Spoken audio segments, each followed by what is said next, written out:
Então vamos lá. É o seguinte, então eu vou falar sobre curta-metragem, né? O curta-metragem ele começou desde o início lá, quando foi inventado o cinema pelos irmãos Lumière, né?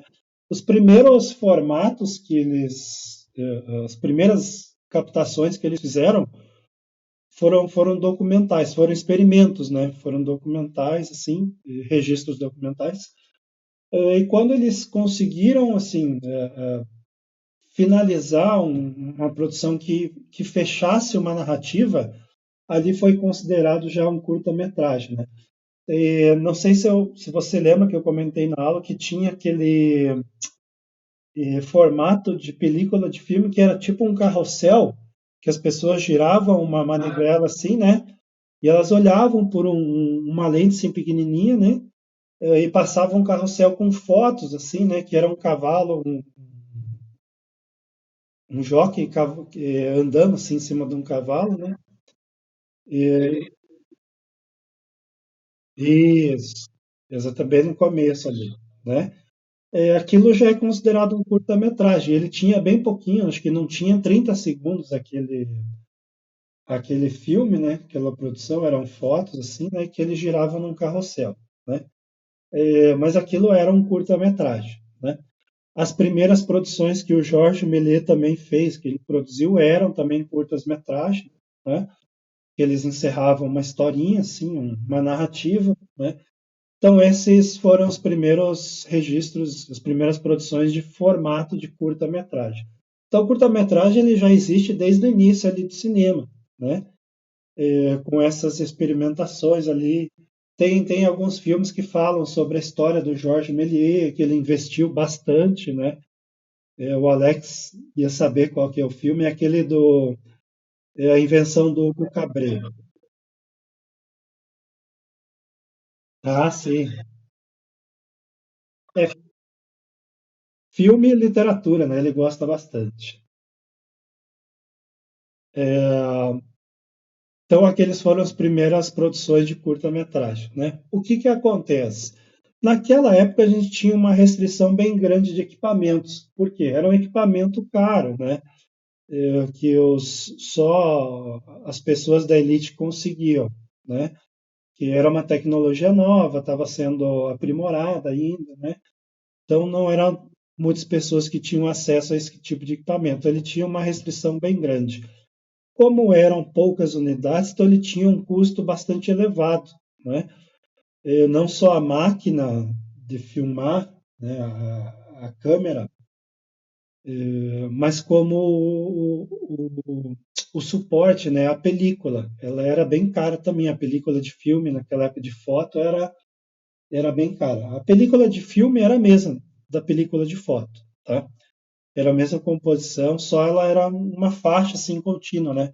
A fotografia era só uma chapa mesmo, né? Era uma foto por vez. Então tinha o custo da máquina e da película, né? Tinha essa dificuldade aí. Então isso daí gerava também outra dificuldade, que era a questão das produções, né? Você manusear toda essa parafernália aí, entre aspas, né? Tinha bastante dificuldade para produzir os curtas-metragens, né? Ele era dispendioso, era caro, era trabalhoso, não era todo mundo que sabia operar. Claro, né? Uma tecnologia nova, tá? Então tinha essa dificuldade aí no começo, tá? E esses primeiros registros aí, eles começaram como experimentos mesmo, né? Como algo que era despretensioso. Era uma tecnologia nova que as pessoas ali, os entusiastas se encantaram, né? Com a máquina, com o produto, né? Eles se encantaram e ficaram entusiasmados e começaram a fazer experimentos, né? Produções meio despretensiosas, como aquele do Carrossel, os primeiros filmes do Georges Méliès, né? Enfim, eram bem despretensiosos mesmo, tá? O que que acontece? Ele foi evoluindo, né? Do curta-metragem, e aí o pessoal foi evoluindo, foi ficando mais acessível, né, o equipamento, né? Foi diminuindo um pouco de tamanho, tá? foi evoluindo a tecnologia, o suporte também, a película começou a ficar um pouco mais barata, porque é como toda tecnologia, né? Você vai aumentando o acesso, ele vai diminuindo o custo, né? Então, até que conseguiu chegar num custo razoável que permitiu a expansão, né? A popularização. Ok? O que aconteceu? Depois que se popularizou, né? Daí já massificou praticamente, né? O pessoal começou a investir nesse tipo de produção, né? Hoje ele está bem acessível, né? Atualmente, o curta-metragem ele tem ali as suas características, né? É um formato ali que tem entre 1 minuto, mais ou menos, até 15 minutos. Esse é o formato de curta-metragem, né? Hoje em dia ele está bastante valorizado, até bem difundido, né? Está bastante difundido ali, por questões do custo mais baixo, né? De ter popularizado, ficado mais acessível a tecnologia, né? Está bem popular, na verdade, né? Então, até a questão de veiculação ele está bem mais fácil hoje em dia, né? Hoje em dia você consegue comprar ali um equipamento, o próprio celular, né? Você pode fazer esses registros com uma qualidade bem alta até, né? Se comparado às daquela época, né? E aí até a própria disseminação desse material ele ficou mais fácil, né? E aí se a distribuição e a circulação fica mais fácil, né? O consumo também ele fica maior, né? E a assimilação do conteúdo fica mais disseminado também. Então ele está bem popularizado já esse formato aí de curta-metragem, né? Com as características de narrativa, né? História, começo, meio e fim, né? Criação de personagens, o formato em si está sendo adotado por várias áreas, né? O pessoal da área empresarial está adotando curta-metragem, o pessoal da área publicitária, especialmente, eles adotam curta-metragem, né? Com a questão da narrativa, né? Um filme mesmo, de curta-metragem, o pessoal da publicidade utiliza bastante. Pessoal, assim, da audiência em si, né, popular, eles estão fazendo bastante, gostaram do formato e estão investindo bastante, né? Hoje em dia fazer histórias assim narrativas é bem bacana. O pessoal da área de educação, que eu vou falar um pouco mais para frente, né, da área de aprendizagem, ensino-aprendizagem, eles estão utilizando bastante, né? Então tem aí uma questão entre tecnologia e produção, né? Como a tecnologia está muito acessível, né? A questão da produção já massificou bastante, está bem popular, okay? Pelo baixo custo e a facilidade de produção, né? No Brasil, tá, especialmente, tem uma particularidade para o curta-metragem. Por quê? A gente se apropriou do formato curta-metragem, né? Popularizou bastante, né? Para nós especificamente, por quê? No Brasil, ele começou a ser utilizado como forma de manifestação. Que tipo de manifestação? Teve muito, mas muito, aí nos anos 90, né? Nos anos 90 e nos anos 2000, tá? Século XXI, aí o começo, muita gente se apropriou do formato para quê? Para fazer um tipo de manifestação social mesmo, né? Para retratar a realidade das pessoas, tá? Porque eles perceberam que é uma produção que tem um impacto razoável, né, nas pessoas, as pessoas gostaram do formato, né, pela característica que tem aí hoje a disseminação, principalmente na internet, né, as pessoas gostam de uma produção menor, mais enxuta, né, mais rápida, assim, nem tanta questão de qualidade estética, mas eu acho que é pela tecnologia mesmo, né, e pela questão narrativa, né, o pessoal gostou bastante do formato e popularizou, né? Então o pessoal usou bastante o curta-metragem como manifestação social, né? Muita gente usou então ele como uma forma de você capturar uma realidade, né? Utilizando a narrativa, né? E o formato aí que ele é fácil de produzir, fácil de assimilar, né? De circular também, né? Aproveitaram tudo que a tecnologia possibilitou, né? Então, no Brasil, ele se popularizou bastante de uma maneira até bem peculiar. Tá? Então, o que, que isso provocou? Provocou um circuito bastante alternativo, né? Por isso que ele se difundiu bastante aí na década de 90 e nos anos 2000. Então, ele provocou e causou um circuito alternativo, né? Pela questão da distribuição até e a criação dessas plataformas aí de divulgação, né? Então ele se popularizou bastante, né? Criou um circuito alternativo, tá? O que não sei se você consegue entender, André, se tiver dúvida pode perguntar, né? Mas esse circuito alternativo, o que que ele é? A gente tem o circuito tradicional, né? Que são as produções em película, tradicionalmente falando, né? Que hoje em dia já não é tão usual. E aí essa produção em película, ela é restrita, né? Porque ela tem um custo elevado, ela tem uma estética, ela tem uma... O pessoal gosta muito ali do meio, né? Artístico, eles gostam de falar, a gente tem uma certa qualidade para manter nessas produções, algumas características, né?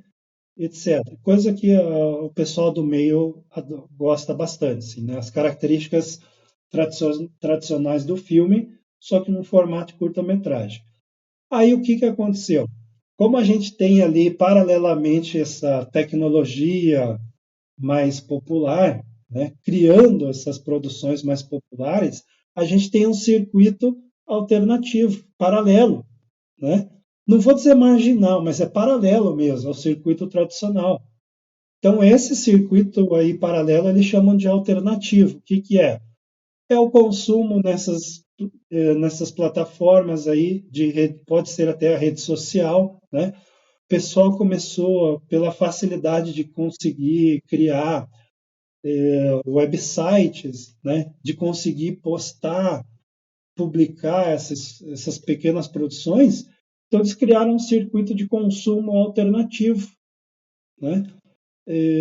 Que nem nós vamos criar o nosso curta-metragem, né? Então a gente vai poder postar ali no YouTube, na rede social, né? E aí a gente vai criar um consumo, mesmo que seja para poucas pessoas. A gente cria um circuito alternativo, paralelo, né?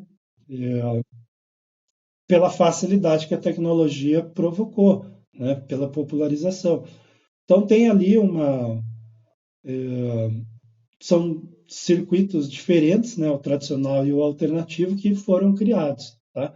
Isso é bem bacana porque para a gente analisar o que, que o formato ele propiciou para nós, né, brasileiros. Tá? Estou falando nós do caso especificamente, né? Ele propiciou essa produção e a distribuição e o consumo alternativo, que eu acho bem bacana, né?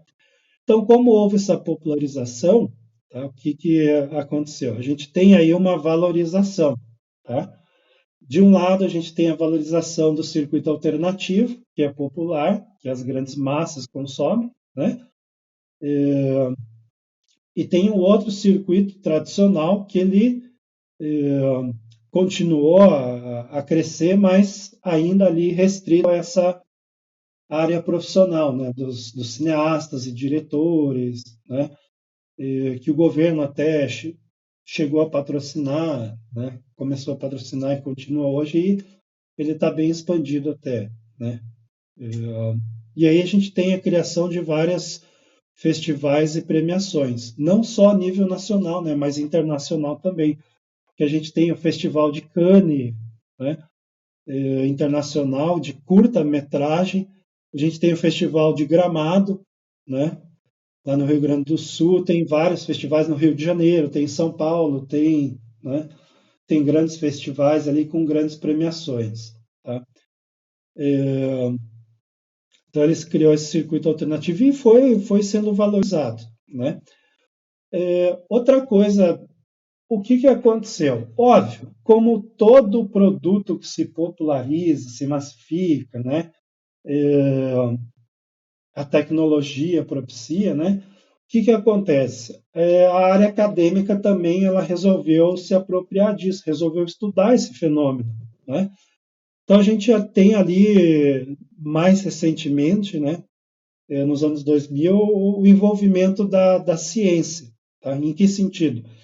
Eles começaram a pegar o formato curta-metragem, né, para estudar, para pesquisar essa influência, essa popularização toda. Né? Então a gente tem envolvimento da ciência e da pesquisa, e principalmente da área educacional, da área pedagógica, né? Da área de ensino-aprendizagem. Hoje a gente tem vários artigos, né? Recentemente aí tem vários artigos pesquisando muito a questão do ensino-aprendizagem com a adoção e a implementação do curta-metragem. Né? Por quê? Anteriormente a gente já tinha aquela questão das narrativas, né? Como forma de você difundir a cultura, a literatura, né? Que aconteceu? A gente teve o formato eletrônico, cinema, vídeo, né? Bastante difundido, e aí o que aconteceu com o curta-metragem? Eles pegaram também para estudar, né? E tentar aproveitar a questão da narrativa em filme, tá?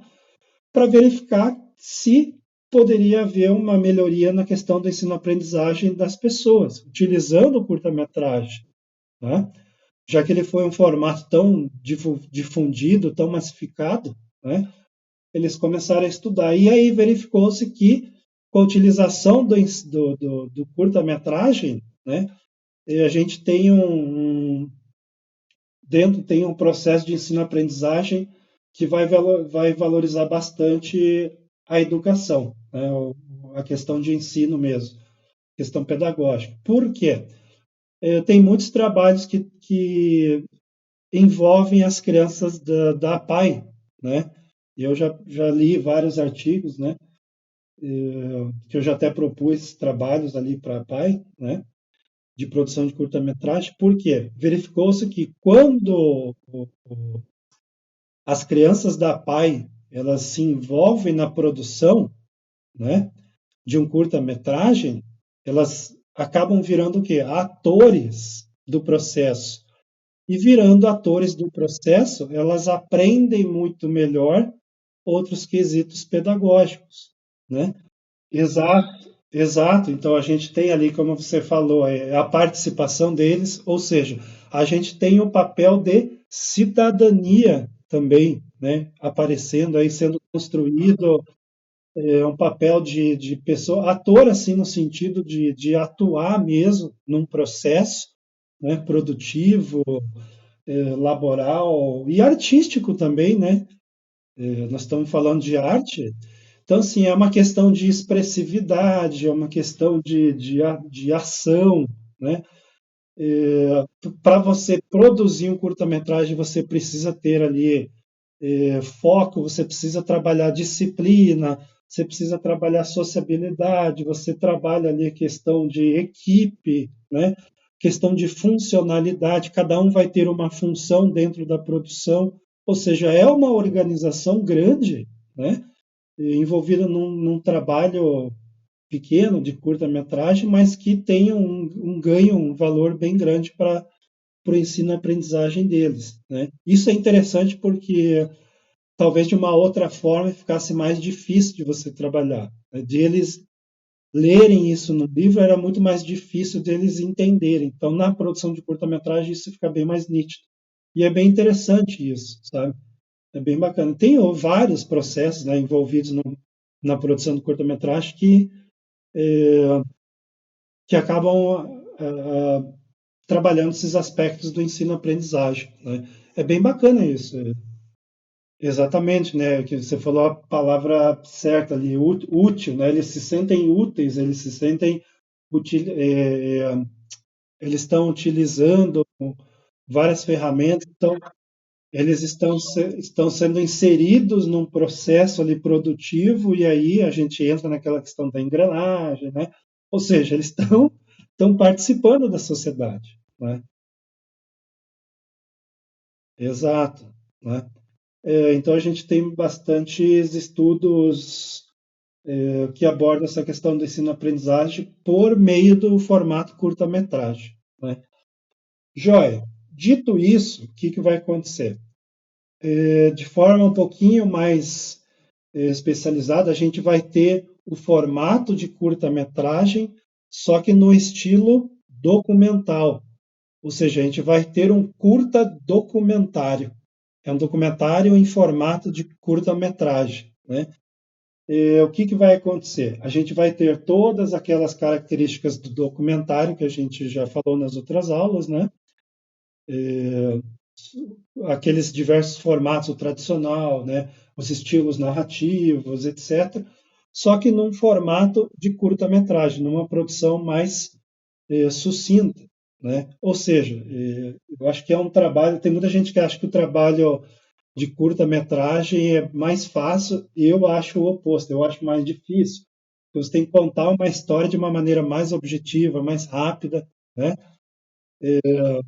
Tem que ser mais enxuto. E ainda mais o documentário, que é uma produção bem mais complexa, né? Eu acredito que seja assim, né? Envolve mais responsabilidades, né? Então a gente tem ali os formatos, a questão da narração tradicional, né? Ter uma narrativa, pode haver uma narrativa, né? Questão da presença da voz do documentário, a voz de Deus, né? Os depoimentos, né? Tem aquele formato novo ali que o novo não, né? Mas mais recente sim, de que os próprios depoimentos vão construindo a voz da produção do documentário, eles vão narrando, né? Os próprios depoimentos vão construindo a narrativa, né? Eles conversam entre eles ali por meio da montagem, né? Então a gente tem diversas características do documentário, só que num formato mais enxuto, né? E aí a gente tem ali já meio que para finalizar ali, né? Eu coloquei alguns exemplos ali na atividade, tá? Mais para frente ali nos anexos. Tem um portal bem bacana, André, que chama Curtadoc, né? É, curtadoc.tv, curtadoc.tv, né? É um portal na internet que ele permite a publicação de curtas-metragens, né? Se eu não me engano, tá? Todos eles, ou a maioria deles, né? São vários, mas milhares, assim. Eu não consegui ver, obviamente, todos, né? Mas, se não me engano, todos eles são financiados por algum tipo de programa do governo, tá? Ou parcerias entre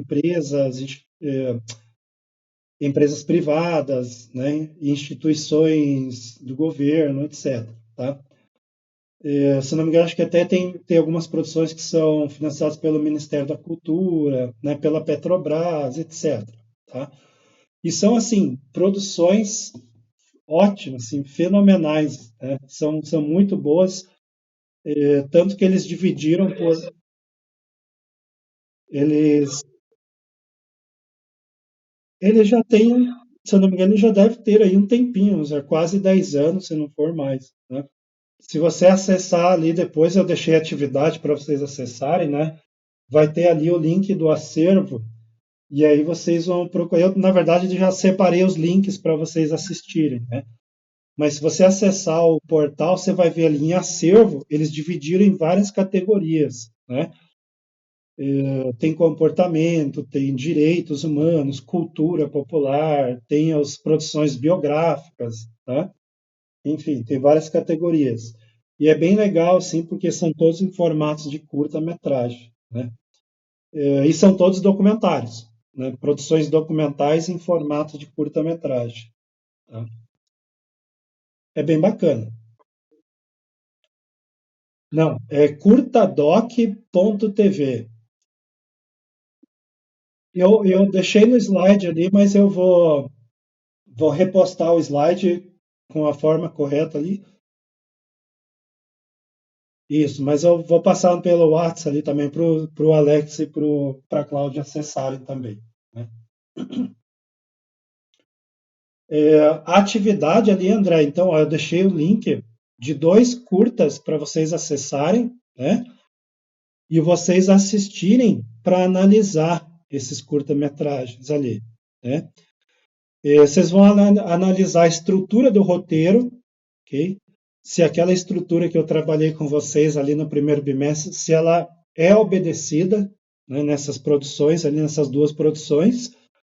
Vocês vão analisar também a estética da imagem, ok? E vão analisar os fundamentos do filme, tá? Aqueles 5 fundamentos, ok? Então, essa é a atividade que vocês vão ter ali para fazer ao longo desse bimestre. Tá? O objetivo da gente fazer essa atividade é a gente se inteirar melhor, entender melhor o que é o formato de curta documentário, né? Para a gente produzir. Okay? Então a gente vai analisar, eu dei ali os parâmetros para vocês até agora, né? As características. Aí vocês vão analisar essas características se elas estão presentes nessas duas produções. Não, eu acho que eu vou. Você vai precisar fazer algumas anotações, mas eu acho que eu vou propor de novo um debate para nós ali. Eu vou até pensar assim, sabe, porque tem o Alex que ele não pode participar ao vivo aqui, né? De repente eu até peço ali, mas não é para ser muito extenso, tá? Com base nessa. Isso, fazendo isso, exatamente. Tá? Vai fazendo as anotações, de repente depois eu posso pedir até um relatório só, sabe? Beleza. É bem legal ali, viu, André? Eu às vezes, quando eu não gosto de entrar nesse portal, é porque eu fico o dia inteiro. Então, se você observar essas categorias aí, artes, biografia, comportamento, né? A gente observa assim que são aspectos da realidade. Já estou até ajudando vocês a fazer o trabalho. Né? São aspectos da realidade, né, que são retratados nesses curtas-metragens.